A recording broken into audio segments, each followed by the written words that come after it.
to our dear guest speaker, Engineer Abilin, to our dear Public Schools District Supervisor, to all the parents, to all the teachers, and the non-teaching staff, and of course to our BIDA for today, our candidates for graduation. Good morning, everyone.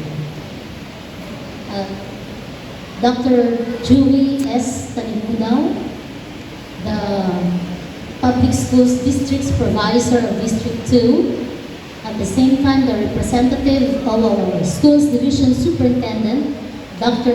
Dennis G. Develos. I have the honor to present to you the 88 and the 100 respectively male and female candidates for graduation who were able to comply with the requirements of the Department of Education under the basic K-12 curriculum. And I would like to request and recommend for approval thereof.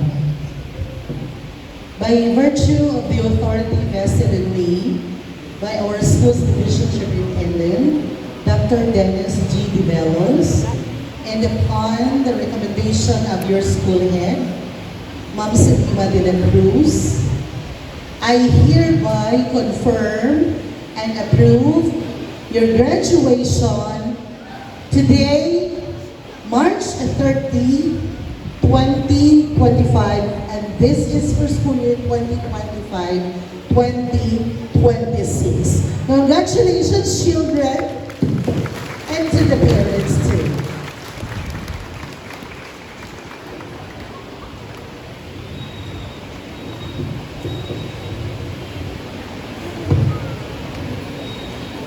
Now, we come to the distribution of certificates by our District Supervisor, Dr. Julie S. Talimudaw, assisted by our Principal, Ma'am Selima S. de la Cruz, with the advisors, Star, Mrs. Mary Rose E. Melnida, Pisces, Mrs. Cristina Polina Briol, Aries, Miss Angie T. Alonda, Scorpio, Miss Gretchen D. Vargas, Libra, Mrs. Chona W. Shoko, and Virgo, Mr. Rizaldi A. Arbulario.